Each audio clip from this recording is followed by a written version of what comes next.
Blog Talk Radio. And welcome back, everyone, to Conversations Live. I'm your host, Cyrus Webb. Glad you all could join us.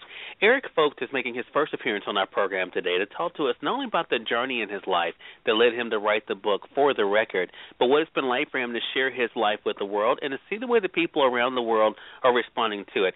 The great thing about Eric's journey is that music was such an important part of his life. He actually has a lot of musical references throughout the book, including lyrics to songs that he wrote himself. Eric, hello to you, and welcome to the program. Thanks for having me on, Cyrus. I appreciate it. Glad to do it, Eric. You know, the interesting thing about your journey, and we kind of find it out early in the book, is that, you even ask yourself, how did I end up here? I mean, of course, when we meet you, you're there with your suicide note. And then we're kind of able to kind of take this journey with you throughout the years. I mean, what has it been like for you, Eric, to not only reflect on the life you've lived, but how the decisions you've made have helped to shape it? It's been quite a journey, needless to say.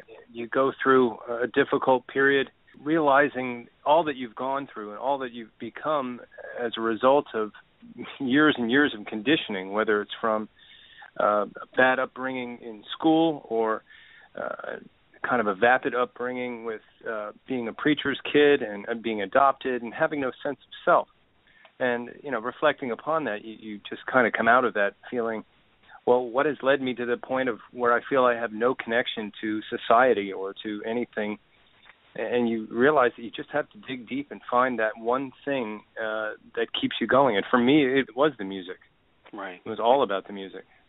And you were able to connect with people, as we're able to see in the book, Eric, connect with people who shared that passion for music, and that kind of was the glue that kind of held you together. And that became, in many ways, a saving grace. When did you first realize that music had that power to not only to make you feel something, but also, of course, to be able to, to share who you were like nothing else could? I was lucky and fortunate to be musically inclined to be successful at it, to actually get into college on trumpet. But standing in front of 2,500 people, at a convention center in Maryland, you learn quickly that this is something you have an aptitude for, that thrill of the crowd. I mean, it's absolutely wonderful. That led me through high school and, of course, college. And then I found my real passion of songwriting once I gravitated to guitar and bass guitar. And that is what we're able to see in the book.